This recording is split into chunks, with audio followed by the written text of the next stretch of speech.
Hello दोस्तों, कैसे हैं आप। उम्मीद करता हूँ आप सब लोग खैरियत से होंगे। आज हमारी वीडियो का टॉपिक है बच्चों के दांतों के क्या क्या मसाइल होते हैं और उनका क्या हल है। मैंने इस वीडियो में बच्चों के हवाले से तमाम मसाइल को एक एक करके डिस्कस करना है, इसलिए हो सकता है ये वीडियो ज़रा लंबी हो जाए, लेकिन आपने ये वीडियो शुरू से लेकर आखिर तक देखनी है। उसकी वजह ये है कि ये वीडियो अगर आपने सही तरीके से समझ ली और उनको नोट कर लिया तो हो सकता है इससे आपके बहुत सारे पैसे जो है ना बच जाएं। उसकी वजह ये है कि बच्चों के हवाले से बहुत सारी बीमारियां ऐसी होती हैं कि जिनको अगर टाइम से वालिदैन ही उन पर काबू पा लें, घर पर ही उनका ख्याल रखा जाए तो बच्चों को दांतों की बहुत सारी बीमारियों से बचाया जा सकता है और बहुत से पैसे बचाए जा सकते हैं। तो चलिए दोस्तों, चलते हैं हम अपनी वीडियो की तरफ। मैंने इस वीडियो को 3 अहम हिस्सों में तकसीम किया है। पहले हिस्से में मैंने उन गलतफहमियों को डिस्कस करना है कि जो आमतौर पे लोगों में पाई जाती हैं और अगर उनका टाइम से ख्याल रखा जाए तो बच्चों को दांतों की बीमारियों से बचाया जा सकता है। दूसरे हिस्से में मैं उन वजूहात को डिस्कस करूंगा जिसकी वजह से बच्चों के दांतों में कीड़ा लगता है, और वो वजूहात बहुत सारी ऐसी हैं कि जो पेशेंट के अपने कंट्रोल में होती हैं कि अगर उनका ख्याल रखा जाए तो बच्चों को दांतों के कीड़ा लगने से बचाया जा सकता है। अगर खुदा न खास्ता दांत खराब हो भी जाए तो तीसरे हिस्से में मैंने उस इलाज को डिस्कस किया है कि अगर बच्चों के दांतों को कीड़ा लग जाए तो फिर वालिदैन को क्या करना चाहिए, और कुछ तदाबीर, कुछ टिप्स भी मैंने बताई हैं कि जिनका अगर ख्याल रखा जाए और इन टिप्स को बच्चों की आदत बना दिया जाए तो बच्चों को दांतों की बीमारियों से बचाया जा सकता है। तो चलिए दोस्तों, चलते हैं हम अपने वीडियो के पहले हिस्से की तरफ, और वो है गलतफहमियां कि जिनकी वजह से अक्सर औकात बच्चों के दांत जो है ना खराब होते हैं। पहली गलतफहमी ये है कि आमतौर पर लोग ये समझते हैं कि दांत जो है ना बच्चों के खुद ब खुद गिर जाएंगे। मेरे तजुर्बे के मुताबिक जो है ना 40 से 50% पेशेंट ऐसे होते हैं कि जिनके दांत जो है ना खुद ब खुद गिरते हैं, और ज्यादातर पेशेंट ऐसे होते हैं कि जिनके दांत जो है ना आपको टाइम से, या तो आपको पता हो कि वो दांत किस टाइम निकलना है, उसकी कौन सी उम्र है, तो उसमें आप खुद हिला के, यानी वालिदैन उसको हिला के गिराएं तो वो गिर जाएगा, वरना तो अक्सर औकात ऐसा होता है कि वो नहीं गिरते, यानी खुद ब खुद नहीं गिरते, और उसकी वजह से दांत जो है ना, जो पक्के दांत आने होते हैं, जो परमानेंट दांत आने होते हैं, वो आपके जो है ना पीछे की तरफ आना शुरू हो जाते हैं। और वालिदैन अक्सर शिकायत करते हैं कि डॉक्टर साहब हमारे जो है ना बच्चे के डबल दांत आ रहे हैं। उसकी वजह यही होती है कि टाइम से जो है ना आप बच्चों के दूध वाले दांत गिराते नहीं हैं, हिलाना शुरू नहीं करते, और पक्के दांत आ जाते हैं तो वो डबल डबल महसूस होते हैं दांत। बच्चों के कौन से दांत गिरने की कौन सी उम्र होती है, मैं वीडियो के अगले हिस्से में आपको ये जो है ना तफसील से बताऊंगा, लेकिन आपने इस टाइम ये याद रखना है कि अक्सर औकात बच्चों के दांत खुद नहीं गिरते, बल्कि आपको उनको खुद ही हिला के गिराना पड़ता है। एक और गलतफहमी जो आमतौर पे लोगों में होती है वो ये है कि बच्चों के दांत अगर खराब हो गए हैं तो हमें उनको जो है ना कोई ट्रीटमेंट की जरूरत नहीं है, ये गिर जाएंगे, इनकी जगह पर और आ जाएंगे, तो जो है ना इनको किसी ट्रीटमेंट की जरूरत नहीं है, डॉक्टर को दिखाने की जरूरत नहीं है।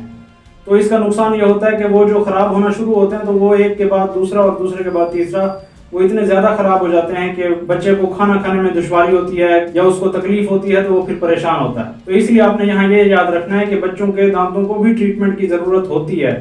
और बच्चों के दांत ऐसा नहीं है कि फर्ज किया 6 साल की उम्र में या 10 साल की उम्र में एक ही साथ सारे दांत गिरेंगे और एक ही साथ सारे दांत बाहर आ जाएंगे, मतलब पक्के दांत उनकी जगह पर जो आने हैं वो आ जाएंगे, तो वो जो है ना आपको परेशानी नहीं होगी। ऐसा नहीं है, बल्कि 6 से 12 साल की उम्र तक या बाज़ औक़ात 13 या 14 साल की उम्र तक जो है ना बच्चों के दांत गिरते रहते हैं। तो अगर फर्ज किया कोई दांत खराब हो गया तो आप अगर ये समझ रहे हैं कि उसको किसी ट्रीटमेंट की जरूरत नहीं है, तो हो सकता है उसके निकलने की उम्र जो है ना, उसकी जगह पर नए दांत आने की उम्र हो सकता है जो है ना 12 साल हो, और बच्चे को 6 साल की उम्र में उस दांत में दर्द हो रहा है और आप उसका ट्रीटमेंट ना कराएं तो जाहिर है वो बच्चा बहुत परेशान होगा। तो इसलिए यहाँ ये बात आपने याद रखनी है कि बच्चों के दांतों को भी ट्रीटमेंट की जरूरत होती है, जो आपने डॉक्टर के पास जाके करानी होती है। एक और गलतफहमी बच्चों के दांतों के हवाले से होती है कि फर्ज किया कि बच्चों के दांत खराब हुए तो उसको किसी डॉक्टर के पास ले जाने की जरूरत नहीं है, बल्कि हम मेडिसिन अपने तौर पे खिलाते रहेंगे, वो जो भी सूजन हुई है या जो भी दर्द हो रहा है वो ठीक हो जाएगा, कोई मसला नहीं है इसमें जो है ना, और फिर ये दांत टूट जाएगा तो उसकी जगह पर नया आ जाएगा, इसके लिए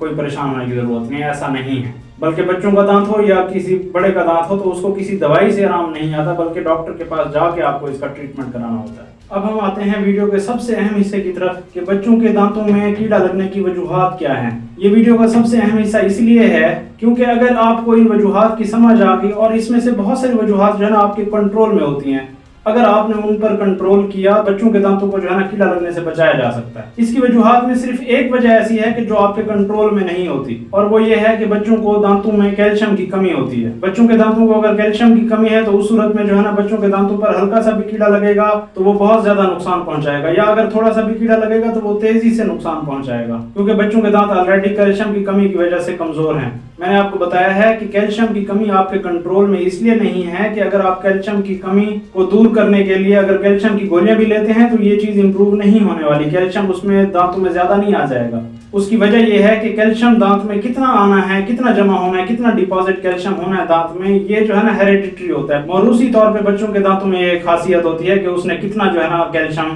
दांतों में जमा करना है। वो कुदरती एक अमल होता है। कैल्शियम की गोलियां खाने से उस अमल को आप तेज या कम नहीं कर सकते। इसलिए यहाँ ये बात आपने याद रखनी है कि अगर आपको महसूस हो या किसी ने आपको बताया हो कि कैल्शियम की आपको दांतों में कमी है तो आप कैल्शियम की गोलियां खा लें तो आपके दांत मजबूत हो जाएं, तो यहाँ ये बात याद रखें कि ऐसा बिल्कुल नहीं है। अब हम आते हैं उन वजूहात की तरफ कि जिनकी वजह से कीड़ा लगता है लेकिन वो आपके कंट्रोल में होती हैं कि अगर आप उन पर काबू पा लें तो बच्चों के दांतों पर जो है ना कीड़ा लगने से उनको बचाया जा सकता है। पहली जो सबसे अहम वजह होती है वो ये है कि बच्चों फीडर पीते रहते हैं, आप रात को फीडर पिला के सुला देते हैं बच्चों को, तो फीडर में जो भी चीनी होती है या मीठा जो भी होता है वो दांतों पर लगा रह जाता है और रात सारी जो है ना बैक्टीरिया वहां पर अपना काम दिखाते रहते हैं, उन जो है ना दांतों को कीड़ा लगाते रहते हैं, दांतों पर को खाते रहते हैं, जिनकी वजह से आपके दांतों पर कीड़ा लग जाता है। बच्चों के दांतों पर कीड़ा लगने की एक और वजह यह है कि वो जो है ना मीठा बहुत खाते हैं। अक्सर बच्चे तो ऐसे होते हैं कि जो किचन में गए, चीनी मुंह में हाथ में ली और मुंह में डाल लिया और खाना शुरू कर दिया, वक्फे के बाद दोबारा गए, दोबारा चीनी खाना शुरू कर दी। और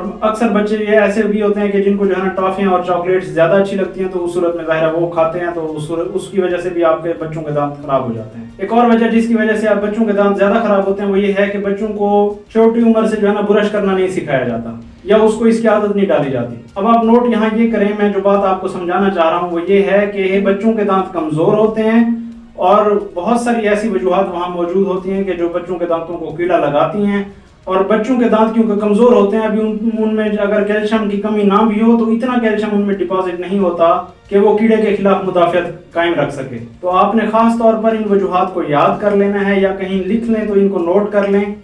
वैसे मैं इसकी समरी भी खुलासा भी आपको बता देता हूँ कि कौन कौन सी वजूहात हैं। एक ये जो आपके कंट्रोल में नहीं है वो ये है कि कैल्शियम कितना दांतों में डिपॉजिट हुआ है या नहीं हुआ, ये आपके कंट्रोल में नहीं है, ये कुदरती अमल है। दूसरा ये है कि आपने बच्चों को मीठा खाने से रोकना है। तीसरा ये है कि आपने बच्चों को ब्रश करने की आदत जो है ना शुरू से ही आपने छोटी उम्र से ही आपने डेवलप शुरू कर देनी है उनके। अब हम आते हैं वीडियो के सबसे अहम हिस्से की तरफ और वो ये है कि बच्चों के दांतों पर अगर कीड़ा लग गया है तो उस सूरत में आपने क्या करना है, उसका इलाज क्या है, उसकी तदाबीर क्या है। इससे पहले कि मैं आपको ये बताऊं कि बच्चों के दांतों का इलाज क्या कैसे होता है या उसकी तदाबीर कौन सी है, मैं आपको ये बताना चाहता हूँ कि अगर बच्चों के दांतों का इलाज टाइम से ना कराया गया तो उस सूरत में आपको किन किन मसाइल का सामना करना पड़ सकता है या बच्चों को किन किन मसाइल का सामना करना पड़ेगा। एक ये है कि अगर बच्चे के दांत में दर्द है तो वो सोशलाइज नहीं कर सकेगा, बच्चों में घुल मिल नहीं सकेगा, तो उसकी जहनी नशोनुमा उतनी नहीं हो सकेगी जितनी उसकी उम्र हम उम्र बच्चों की होनी है। और बच्चा परेशान रहेगा तो उसको साइकोलॉजिकल प्रॉब्लम्स भी हो सकते हैं। साइकोलॉजिकल मतलब मैं ये नहीं कह रहा कि बच्चा कोई सीरियस मसले का शिकार हो जाएगा, साइकोलॉजिकल मतलब वो परेशान रहेगा और उसका लर्निंग बिहेवियर भी वो भी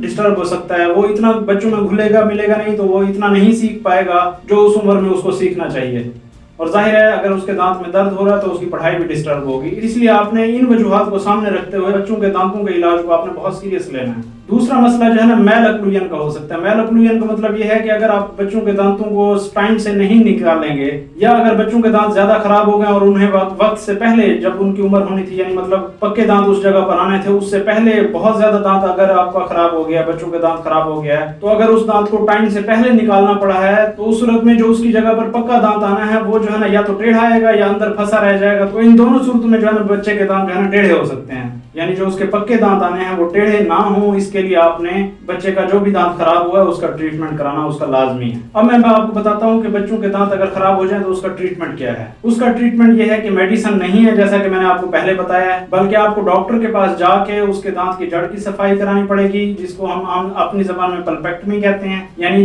जड़ में जो इन्फेक्शन हो गया उसकी सफाई होगी, फिर जड़ में भराई होगी और फिर दांत में भराई होगी। कीड़े की भी सफाई होगी, जो दांत में कीड़ा लगा हुआ है उसकी जगह पर फिर उसकी भराई हो जाएगी दांत में, तो वो जो है ना आपका मसला हल हो जाएगा। अब मैं उन टिप्स की तरफ आता हूँ यानी उन तदाबीर की तरफ आता हूँ कि जिनको अगर आप टाइम से शुरू से ही बच्चों के आदत बना लें और जो है ना आप भी उन चीजों का ख्याल रखें तो बच्चों को दांतों की बीमारियों से बचाया जा सकता है। टिप नंबर 1 ये है कि आपने हर 6 महीने बाद जो है ना डॉक्टर के पास जाके बच्चों को तकलीफ हो या ना हो आपने उसका जाके चेकअप कराना है बच्चों का। और ये आपने शुरू करना है बच्चे जब आपके 6 साल की उम्र के हो जाएं तो उस सूरत में आपने हर 6 महीने के बाद डॉक्टर के पास जाके बच्चों का चेकअप कराना है। बच्चों को तकलीफ दांत में है या नहीं है आपने लाजमी जांच जाना है जब तक बच्चे की उम्र जो है ना 12 साल तक नहीं हो जाती। उसके जो है ना आपको बहुत सारे फायदे हो सकते हैं। कि उसका एक फायदा तो यह है कि अगर आप गए हैं डॉक्टर के पास, वो आपको बताएगा इस बच्चे की इस दांत के हिलने की उम्र हो गई है, इसको हिलाना शुरू करो, और वो जो है ना आप टाइम से खुद ब खुद गिरेगा, नेचुरल तरीके से गिरेगा, तो फिर वो बच्चे का दांत जो उसकी जगह पर आना है वो सीधा सीधा निकलेगा। हर 6 महीने बाद चेकअप कराने का आपको फायदा भी ये भी होता है कि अगर किसी दांत में कीड़ा लगना अभी शुरू ही हुआ है, इससे पहले कि वो दांत को बहुत ज्यादा डैमेज कर ले, बहुत ज्यादा नुकसान पहुंचा ले, उसकी वहीं पर अगर सफाई कर दी जाए तो वो कीड़ा आगे बढ़ने से जो है ना रुक जाता है। तो वो आपका इलाज जो है ना सस्ता भी हो जाता है, तकलीफ दे अमल भी नहीं होता, बच्चा आराम से करा भी लेता है, तो पैसे भी बच जाते हैं आपके। उसका एक और फायदा, यानी हर 6 महीने बाद चेकअप कराने का एक और फायदा ये भी होता है कि अगर बच्चे के दांत में कोई कुदरती तौर पे पैदाइशी बीमारी है तो उसकी अर्ली डायग्नोसिस हो जाती है, यानी उसकी जल्दी तशखीस हो जाती है, छोटी उम्र में ही उसकी तशखीस हो जाती है, तो बच्चे के दांतों को ज्यादा नुकसान पहुंचने से पहले उसका जो है ना सद्देबाब कर लिया जाता है। बच्चों के दांत अगर आप घर पर निकाल लें तो वो ज्यादा अच्छा है, यानी डॉक्टर के पास आप जाके ना निकलवाएं तो ज्यादा अच्छा है। बच्चों के दांत कैसे निकालने हैं उसके लिए मैं आपको ये बताता हूँ कि पहले तो आपको इस बात की समझ होनी चाहिए कि किस वक्त कौन सा दांत निकलता है। 6 से 8 साल की उम्र में बच्चों के सामने वाले दांत जो है ना गिरना शुरू होते हैं। पहले जो है ना ये सामने वाले नीचे वाले 2 शुरू होते हैं, मतलब गिराते हैं इनको पहले, और फिर उसके बाद ऊपर वाले सामने वाले 2 गिराते हैं। बच्चों के दांतों को गिनने का तरीका ये है कि आप बच्चे के होंठ को जो है ना जरा सा खींचे ऐसे करके, और देखें कि ये जो है ना होंठ के नीचे एक ढीली सी महसूस होगी आपको, वो जो है ना आपका सेंटर वाला पॉइंट है। उससे राइट साइड पे पहला दांत और उससे लेफ्ट साइड पे पहला दांत जो है ना वो आपने जो है ना पहले गिराने हैं। 6 से 8 साल की उम्र में तकरीबन ये गिरते हैं, किसी में जल्दी गिर जाते हैं, किसी में देर भी लग जाती है। वो इस चीज पर डिपेंड करता है कि बच्चे की जिस्मानी नशोनुमा कैसी चल रही है। इसी तरह आपने ऊपर वाला होंठ उठाना है और उसमें वो झिल्ली देखनी है। इसी तरह से आपने लेफ्ट और राइट वाला दांत देखना है, वो आपने, ये भी 6 से 8 साल की उम्र में गिरता है। अगर आपके नीचे वाले दांत गिर गए हैं तो उस सूरत में आपके ऊपर वाले दांतों की बारी है, तो उसको आपने हिला के गिराना शुरू करना है। वो हिलाना ऐसे है कि आपने मतलब हफ्ता 2 हफ्ते हिलाते रहना, वो खुद ही गिर जाएगा। इसी तरह जो आपने सामने और ऊपर वाले दांत पहला इधर लेफ्ट और पहला राइट गिराया है, नीचे वाला भी और ऊपर वाला भी, इसी तरह आपने जो है ना राइट और लेफ्ट साइड पे दूसरा दांत जो है ना आपने गिराना शुरू करना है। ये भी 6 साल से 8 साल की उम्र में गिरता है। इसकी भी तरतीब यही है कि पहले वाला दूसरा दांत गिरेगा, उसके बाद फिर ऊपर वाला दूसरा दांत गिरेगा, उसके बाद पीछे वाली जो 2 दाढ़ें हैं, ऊपर वाली भी और नीचे वाले भी, ये तकरीबन 10 से 11 और 12 साल की उम्र में निकलती हैं। और आखिर में जो है ना आपका ये चोंच वाला दांत, जो इसको कैनाइन हम अपनी ज़बान में बोलते हैं, ये वाला गिरता है, और इसकी उम्र निकलने की उम्र तकरीबन 12 साल है। एक और टिप जो आपने याद रखनी है वो ये है कि बच्चे को जो है ना आपने छोटी उम्र से ही ब्रश करने की आदत डाल देनी है। और एक और बात जो आपने याद रखनी है वो ये है कि अगर आप बच्चे को फीडर पिला भी रहे हैं तो ज्यादा से ज्यादा 3 साल की उम्र तक आपने फीडर पिलाना है। इसके बाद आपने कतअन फीडर नहीं पिलाना बच्चे को, क्योंकि ये बच्चों के दांतों का कातिल, आप ऐसे समझ लीजिए, बच्चों के दांतों का कातिल है, क्योंकि ये खराब कर देता बहुत ज्यादा बच्चों के दांतों को। बाज़ औक़ात वालिदैन ये कहते हैं कि डॉक्टर साहब फिर हम बच्चे को खिलाएंगे क्या, न्यूट्रिशन का मसला बनेगा, ये होगा वो होगा। तो हर ऐसी आदत जो पुख्ता हो चुकी है उसको छुड़ाने के लिए मुश्किलात का सामना करना पड़ता है, मुश्किल फैसले लेने पड़ते हैं। उसका तरीकाकार यह है कि बच्चे के फीडर के निपल पर आप कोई ऐसी चीज लगा दें, कोई ऐसी कड़वी चीज लगा दें जो उसको बिल्कुल नापसंद हो। उसके बाद आप उसे पिलाएंगे, उसका दिल खुद ही नहीं करेगा कि मैं फीडर पीऊं, और फिर जाहिर है जब उसे भूख लगेगी तो वो कुछ और खाएगा तो उसकी भूख मिट जाएगी, बच्चे को खुराक का मसला ही नहीं होगा। लेकिन फर्ज किया अगर आप ये समझते हैं कि बच्चा आज जो है ना फीडर पीने से ये मतलब उसके खुराक का मसला हल हो रहा है, तो अगले 5 से 7 साल उसके खुराक का मसला रहेगा, क्योंकि उसके दांतों में दर्द हो रहा होगा, उसको हमेशा खुराक का मसला रह जाएगा। और एक और टिप जो आमतौर पे की जा सकती है वो बच्चों को मीठा खाने से रोकने के लिए, कि बच्चों को कभी आप जो है ना कैश में पैसे ना दें कि जाओ जाके ये चीज़ ले, मतलब अपने मर्जी से खर्च कर लो। तो वो जाके टॉफी लेते हैं, चॉकलेट्स लेते हैं जो बच्चों के दांतों को खराब करती हैं। आप कोशिश करें कि जो है ना आप खुद जाएं उनके साथ, उनको जो भी चीज़ वो कहें ले दें। वो बेशक मीठा ही खाएं, चॉकलेट ही खाएं, लेकिन ये है कि आप खुद जाएं उनको वो खरीद के दें। उसके 2 फायदे होंगे, एक तो ये है कि आपका बच्चे के साथ बॉन्ड और ट्रस्ट लेवल बढ़ेगा जब आप उसे लेके जाएंगे अपने साथ। दूसरा यह है कि उसे इंतजार रहेगा जब आप उसके साथ चलेंगे तो जो है ना वो कुछ लेगा, अपनी मर्जी से फ्रीली वो नहीं खाता रहेगा, ऐसी चीजें। तो चलिए दोस्तों, अभी के लिए इतना ही, मिलते हैं नेक्स्ट वीडियो में। अगर आपको हमारी ये वीडियो पसंद आई है तो एक लाइक हमें कम से कम जरूर दीजिएगा, और अगर आप हमसे फ्रीली मशवरा करना चाहते हैं तो आप अपना ईमेल नीचे छोड़ सकते हैं, मैं आपसे राब्ता कर लूंगा। अल्लाह हाफिज।